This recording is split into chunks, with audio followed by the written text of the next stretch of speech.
Hi there, dear business leaders and innovators. I'm Anne, founder of Brave New Media, marketer for over 10 years. And for as long as I can remember, I've been obsessed with one question. What happens when things go wrong? Not a little wrong, catastrophically wrong. The kind of wrong that wipes out billions, destroys reputations, and rewrites entire industries. Crises, risks, cultural shifts, market cycles. The moments everyone says nobody could have seen that coming. Except someone always could have. So I decided to map them, one scandal at a time. What broke, what it cost, and what changed because of it. This is the business of scandal.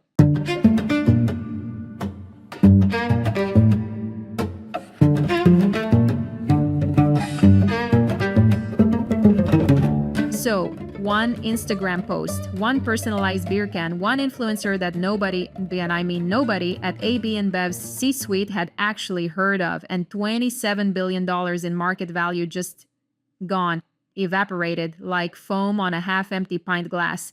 And this week, we're breaking down what might be the single most catastrophic moment in modern brand management. Not because of what Bud Light did, but because of what they didn't do. And here's the thing, nobody tells you about brand value. And this is important. It's not built by what your marketing team believes in. It's built by what your customers believe you believe in. And when those two things divorce each other in public, the court fees are astronomical. This is episode 2, Bud Light times Dylan Mulvaney, the Instagram post that broke the internet and the beer industry. Let's get into it. Okay, so April 2023, a Tuesday that didn't feel like Tuesday. Dylan Mulvaney, she's a TikTok creator. At that point, she had about 7.9 million followers. She posted a photo. She was holding a personalized Bud Light can. It had her name on it, and she wrote, "The coolest can in the world," and that's it. That's the post. That's all that happened. It wasn't a sponsorship announcement. There was no disclosure box, no paid partnership tag. It was just a thank you post from an influencer who'd been sent a gift by a brand, a micro activation, the kind of thing that happens literally thousands of times a day across the internet. In the creator economy, this is routine. It's forgettable. It shouldn't have registered on anyone's radar outside the marketing department at AB InBev's St. Louis headquarters. Within 48 hours, it became the most expensive Instagram post in the history of beer. Kid Rock, Kid Rock, he filmed himself shooting cases of Bud Light in his garage. The video went viral. Fox News covered the boycott like it was a breaking news event. Right-wing media started calling it a betrayal of real America. And by week 3, Bud Light had lost the #1 market share position it had held in the US for 20 years. By month 2, AB InBev's market cap had dropped $27 billion. Let me say that again, $27 billion. That's the GDP of countries. That's more wealth destruction in 8 weeks than most companies generate in a decade. And the only tangible thing that happened was one person posted a photo of a beer can. So the question isn't, what went wrong with one Instagram post? That's not the question. The question is, how did a $200 billion company build a brand so fragile that a single influencer post could shatter it? And why did nobody see it coming? That's what we're untangling today. Okay, let's back up for a second, because to understand the Bud Light disaster, you have to understand Bud Light's problem. For decades, and I mean literal decades, Bud Light had owned something really valuable. It was the beer for working men, guys who watched football, guys who drank beer with their buddies on a Friday. It was simple, it was unpretentious, and it was unapologetically male. And that wasn't an accident, that was strategy. But here's what I need you to understand about the story we're about to get into. This isn't really a story about Dylan Mulvaney. It's not even a story about Kid Rock. I want you to meet the actual cast of characters in this scandal, because if you're going to understand what happened, you need to see it clearly. So here's the cast. The villain isn't Dylan Mulvaney. She posted a thank you for a beer can. The villain isn't even Kid Rock. Honestly, he's performing outrage for content, and he's very good at his job. The real villain in this story, it's institutional blindness. It's a marketing team that built a strategy in a room that didn't contain a single person who drinks Bud Light at a tailgate. Not one person who knows what that experience actually feels like. Not one person who stopped and said, wait, What if we're building this for people we've never actually met? And that's where everything starts to fall apart. See, from the 1980s onward, Bud Light didn't market beer. It marketed a lifestyle, machismo, brotherhood, that vibe where you and your friends could do stupid things, laugh about it, and not care what anyone thought. And the marketing was brilliant, was because it understood something fundamental about how people actually choose products. They don't buy features, they buy identity. But here's where the story turns. By 2022, Bud Light was in trouble. Not sales trouble, not yet, but demographic trouble. Gen Z was growing up. Women were the fastest growing segment of craft beer drinkers. The beer market was fragmenting into 1,000 little niches: craft, hard seltzers, non-alcoholic, flavored, premium. And Bud Light's core audience, aging millennials and Gen X guys, was, well, aging and shrinking. So in early 2023, the marketing team at AB InBev made a strategic decision. We need to broaden the tent. We need to reach younger, more diverse consumers. We need to position Bud Light as modern, as inclusive. And not because they were having some kind of moral awakening. This was a business strategy. Pure and simple, they saw the numbers, they saw that the demographic the brand was built for just wasn't enough anymore. And that's when Alyssa Heinerscheid enters the picture. Heinerscheid was a VP of marketing at AB InBev, and in a later interview, she would become the public face of this decision, and because of that, the scapegoat. Here's what she said in an interview before all hell broke loose. We're losing quite a bit of our volume to seltzers and those types of things. There's no denying that. And we're trying to take share where there's been some of the fastest growing segments in the past few years, which is Gen Z females. She also said, and this is the part that became radioactive, that the brand had been a little bit too fratty and needed to be repositioned. Now listen, she wasn't wrong. She was doing her job. She was reading the market data. She was identifying an opportunity. She was genuinely trying to save the brand. But here's the thing, and this is crucial, she was optimizing for what the company wanted to see, not for what the customer actually valued. And that distinction, that's where empires fall. Because Bud Light didn't become the #1 beer in America because marketing executives decided it should be. It became #1 because millions of men, for 40 years, decided for themselves that they wanted to drink it. The brand had earned that position through consumption, not conquest. And what Heinerscheid and her team were about to do was try to rebrand that loyalty without understanding how fragile the bond actually was. Let me walk you through what happened, step by step, because this is where the logical chain just breaks. Step 1. AB InBev's marketing team spots a demographic problem. They're losing younger consumers. Step 2. They decide to reposition the brand toward Gen Z. Step 3. They pick one influencer activation as the vehicle, Dylan Mulvaney, because she represents exactly the audience they want to reach. Step 4, and this is the big one, they don't stress test this decision with their core audience. Nobody asks, hey, what happens if the people who've given us 20 years of #1 market share find out about this through Twitter instead of through us? Step 5. The core audience finds out through the internet, not through the brand. They find out because Kid Rock filmed himself shooting cases, because it became a political controversy, because nobody from AB InBev owned the story. Step 6. Both sides feel betrayed. Conservatives feel abandoned. Progressives feel like the brand was just being performative, and the brand stuck in the middle with no defensible position. Step 7. There is no version of this sequence that ends well. The failure was baked in at step 4, the moment they decided not to model the risk. And because they didn't model it, they couldn't prepare for it. That's not a mistake, that's a system failure. So here's the thing about Dylan Mulvaney. She had 7.9 million followers on TikTok. She was a trans woman. She was funny, relatable, genuinely authentic. She'd been posting days of girlhood content that had resonated with millions of people. She represented exactly who Bud Light was trying to reach. And look, there was nothing scandalous about reaching out to her. Brands collaborate with creators every single day. It's normal. It's strategy. It's just marketing.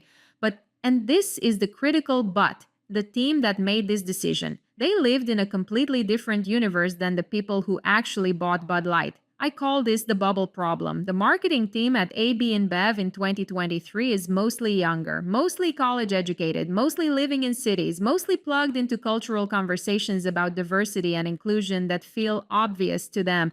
Their customers, spread across rural America, suburbs, working class bars and sports events, watching different news, living in completely different media ecosystems. And nobody in that marketing department stopped to ask, what if our core customer doesn't want us to do this?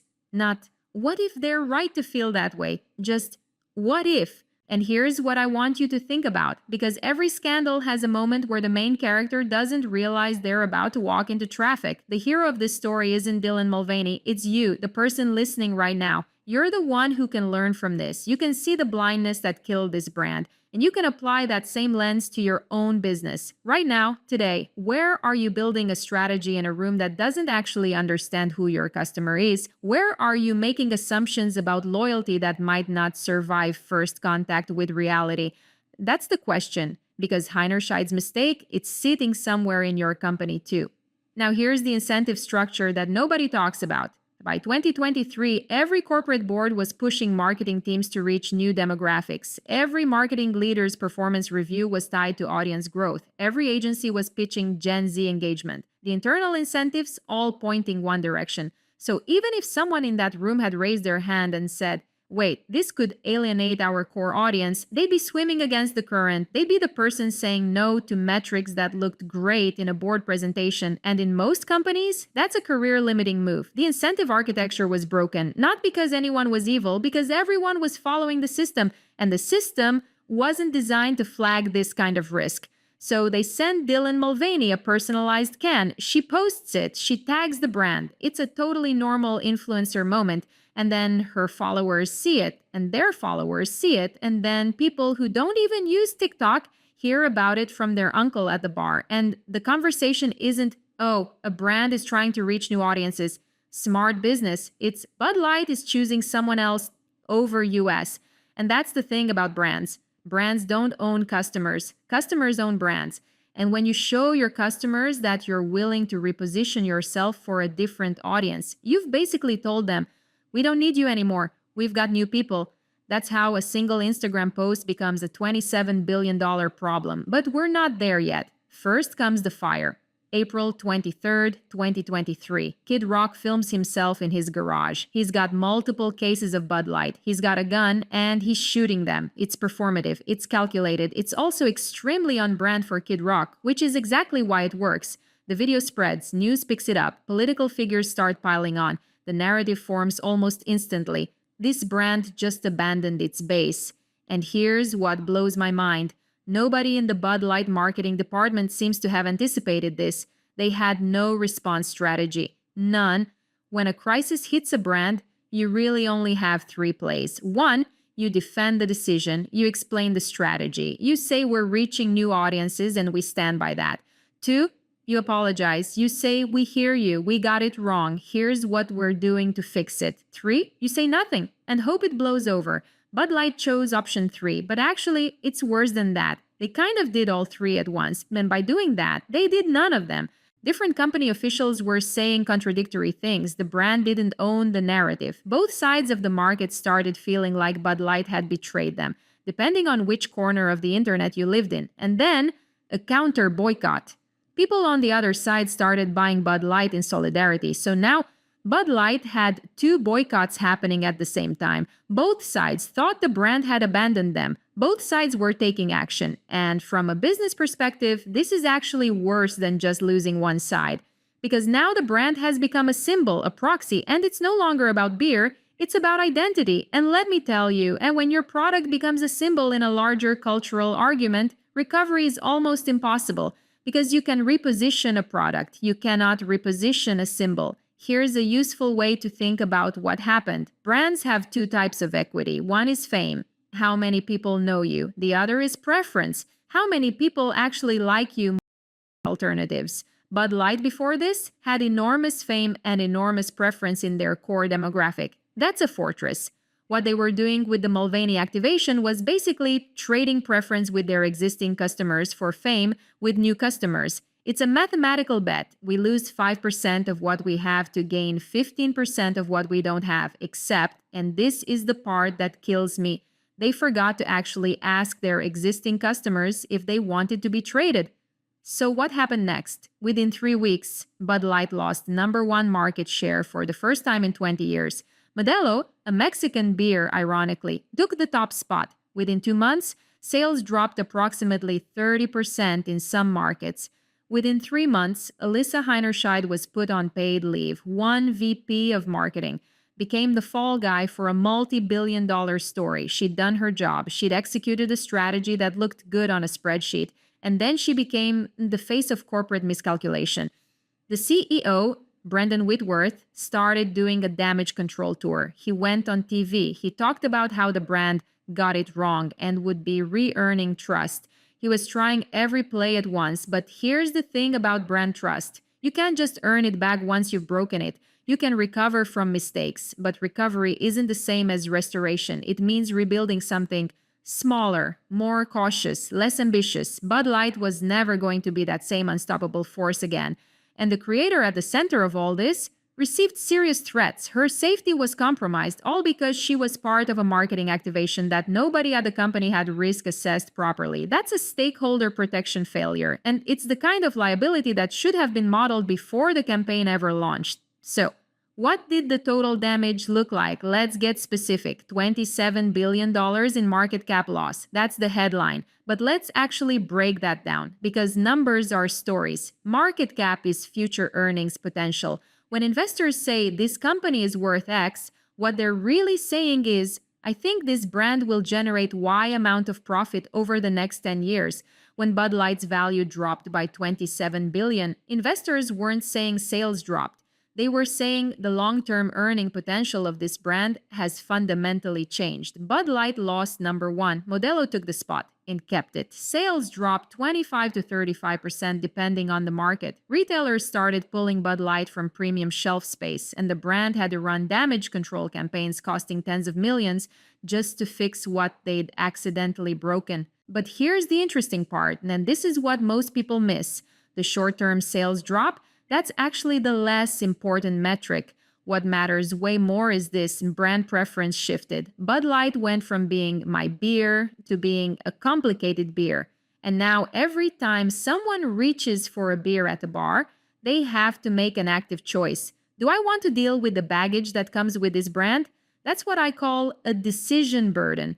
And in consumer goods, decision burdens are poison because humans like to minimize how much they have to think.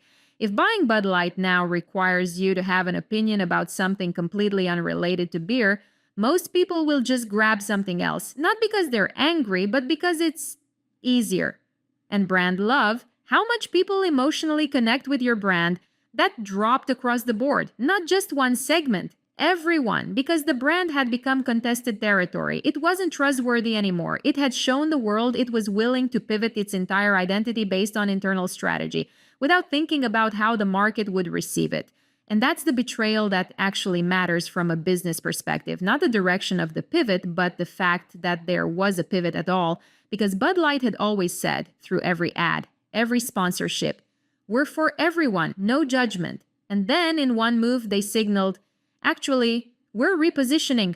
Doesn't matter if it was the rational business move. What matters is the market experienced it as a broken promise. Okay, so now, let me shift gears, because this is where the episode earns its keep. What do we actually learn as leaders from this? What should every founder, every CMO, every executive carry out of this wreckage? Leadership lesson #1. Your brand is a promise, not a platform. The moment your audience perceives that you're using the brand to signal something other than value to them, you're on borrowed time. It doesn't matter what your intent was. What matters is what the market perceived. As #2, model the downside before you execute. A B InBev had war rooms for supply chain disruptions, financial stress tests, contingency plans for natural disasters. But nobody built a scenario model for what if our core audience reacts badly to this. That's not oversight. That's a gap in the risk framework. Every big decision needs a pre-mortem, not what if this works, but what if this fails spectacularly, and what do we say? #3, silence is not a strategy, it's a signal. When Kid Rock posted that video, AB InBev had about 48 hours to define the narrative. They didn't. They hedged. They sent mixed signals. Look at what Nike did with Kaepernick. They made a decision. They defended it. Sales dipped for 2 weeks, then surged. The difference isn't courage, it's commitment. Markets can absorb a controversial decision if the company behind it looks like it knows what it's doing. Markets cannot absorb indecision. Indecision signals that leadership has lost control of the brand. Number 4, the scapegoat move erodes organizational trust. When Heinerscheid got put on leave, it sent a message to every employee in that company. And if you take a risk and it goes wrong, you pay the price. That's how you build a culture of paralysis. The move should have been, we made this decision as an organization. Here's what we learned. That's accountability. What they did was deflection. And number 5, make sure the room reflects the market. If your strategy team is 90% one demographic and your customer base is 60% a completely different demographic, you have a market intelligence gap. And that gap, that's where miscalculations hide. You need someone in the room who can say, I know how our customer will react to this because I understand that customer. Not as a political exercise, as a business discipline, customer intelligence. If you don't have it in the room, find it before you ship. Now let's get practical because every scandal has a moment where the right question, asked by the right person, could have changed everything. So here are the questions that should have been asked inside AB InBev before that campaign ever went live. And I want you to take these with you because these aren't just Bud Light questions. These are your questions for your business, for the next big decision you're about to make. Question 1, who is our actual customer? Not our aspirational customer. Then how will they react to this? Not the customer you wish you had, not the customer your board wants you to have. The customer who is currently putting money in your register. What do they think? What do they care about? Have you actually asked? Question 2. Have we stress tested this with someone outside our bubble? Not a focus group full of people who think like your strategy team. Someone who will push back. Someone who will say this is going to backfire. Because if everyone in the room is nodding, you haven't tested anything. You've confirmed your own assumptions. Question 3. If this goes wrong, what do we say within 48 hours? Not your general crisis plan. The specific statement for this campaign. Who delivers it? What tone? What channel? If you can't answer that before you launch, you're not ready to launch. Question 4. Are we making a statement or executing a strategy? Because statements are public, they're visible, they invite reaction. Strategies are quiet, measured, diversified. Bud Light thought they were executing a strategy. Their audience experienced it as a statement. That gap, that's where the disaster lived. And question 5. What's the exposure for every stakeholder involved? Not just the brand, the creator, the distributors, the retail partners. If your campaign creates collateral damage for people outside the company, that's a liability. And it should be modeled as part of the risk assessment, not discovered after the fact. So how could all of this have been avoided? Let's play it out. Path 1, the quiet play. Instead of one big activation with one creator, spread it across 50 creators, different audiences, different demographics, quiet. No single post becomes a lightning rod. This is what most smart brands actually do. It's boring, it's unglamorous, and it works. Precisely because nobody notices. Path 2, the sub-brand play. Create a new product, different name, different packaging, target it at the audience you want to grow into. Keep Bud Light exactly as it is for the people who love it. This is what Toyota did with Lexus, what Gap did with Old Navy. You don't rebrand the flagship, you build a new ship. Path 3, the ownership play. If you're going to make a visible market move, own it. Brief your distributors before the campaign goes live. Brief your retail partners. Tell them, here's what we're doing and here's why. That way, when the backlash hits, and you should plan for it, you've got people in the supply chain who already understand and can hold the line. Instead, they did none of these. They picked one high visibility activation, crossed their fingers, and hoped the market wouldn't react. The market reacted. Here's what's wild. The Bud Light disaster was April 2023. We're now in 2026, and every major brand in America recalibrated their marketing risk models after this happened. Not because of ideology, because of risk. They saw what unmodeled audience risk could do to a balance sheet, and they adjusted. You saw it immediately. Brands started running more audience sensitivity testing before major campaigns. Companies hired specialists whose entire job is mapping which customer segments might react negatively to which marketing moves. Campaign approvals started including scenario planning that hadn't existed before. The industry didn't change its values, it changed its risk assessment frameworks, and that's the real legacy of this case. The point is, Bud Light changed the calculus for an entire industry. What they revealed is simple. Your audience is not who you think it is. It's who your data says it is. And if your strategy team isn't looking at that data with clear eyes, you're flying blind. Brand loyalty, real brand loyalty, is built on the assumption that you know what you're getting. You know what a Bud Light drinker looks like. You know what the brand represents. The moment the brand signals, actually, we're different now, you've broken the contract. And here's the thing, the most powerful brands are built on myth, not features, myth, stories about what the brand means. Bud Light's myth was, you can be yourself, drink Bud Light, nobody overthinks it. That worked for 40 years because it was elastic enough for everyone. But when you make a visible move that signals a shift in who the brand is for, you're rewriting the myth. And the people who build their identity around the old myth, they leave. That's not politics. That's consumer psychology. Okay, before we wrap up, let's sort the signal from the noise. Myth number 1. This was about culture wars, partly, but the actual market loss came from something simpler, broken brand trust. The cultural dimension amplified the reaction, but the underlying failure was strategic. They repositioned the brand publicly without modeling how their existing market would respond. That's a risk assessment failure, not an ideological one. Myth number 2. One person caused this.